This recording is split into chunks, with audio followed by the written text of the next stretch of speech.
About 3 weeks ago, on November 7th, there was a convention on independence in the House chamber of the Vermont State House in Montpelier.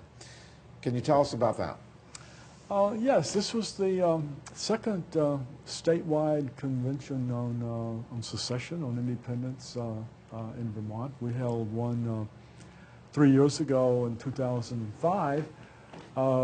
Interestingly enough, these are the first and second such conventions to be held in the United States since 1861, when North Carolina voted to secede from the Union in conjunction with the Civil War.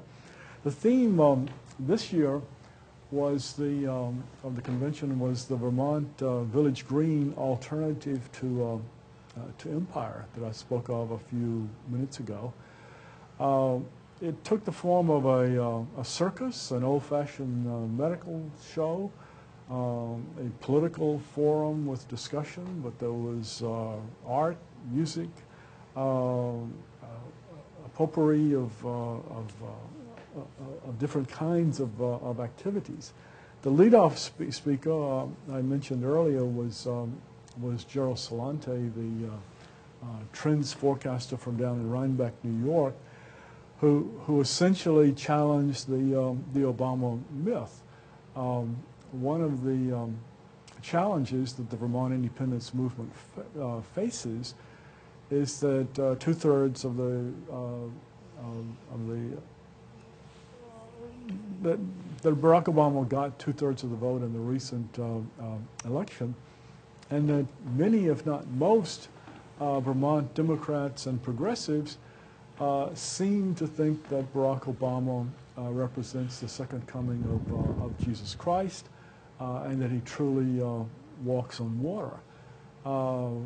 Gerald Celente suggested that possibly, for some of the reasons we've talked about earlier, he does not walk on water, if for no other reason that he has surrounded himself by a group of economic experts who are all warmed over alumni from the Clinton administrations who created the mess, who promoted, were the cheerleaders that gave rise to the global financial meltdown that we're experiencing today.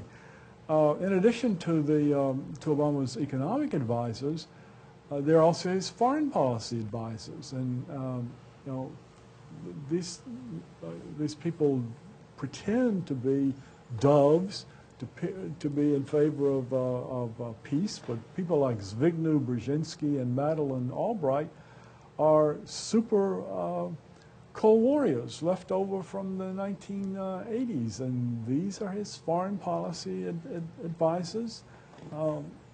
It's really hard to see where the change is going to come from.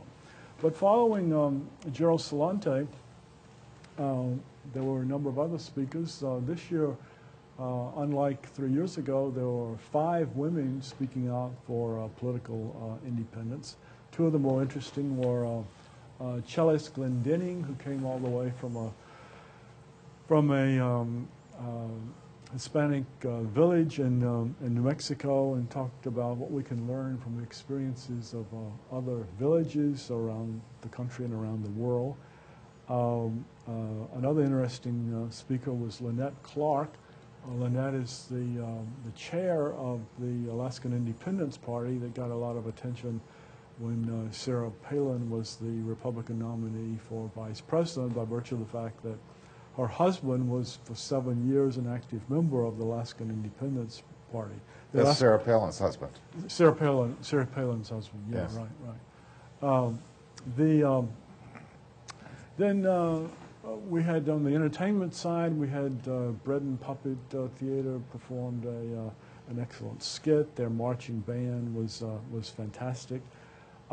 Fiddler, folk singer Pete Sutherland played his 200 Years is Enough. It's a Vermont independence folk song that he actually wrote about 15 years ago.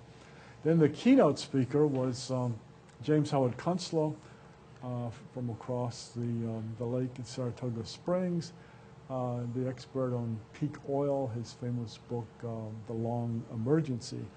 obviously, at this point in time, there's a little edge off of the peak oil problem because of the reason I spoke of earlier, that the demand has decreased for crude oil because of the financial meltdown, and there's been a precipitous drop in the price from $145 a barrel to about $50 a barrel. But he gave a rousing talk.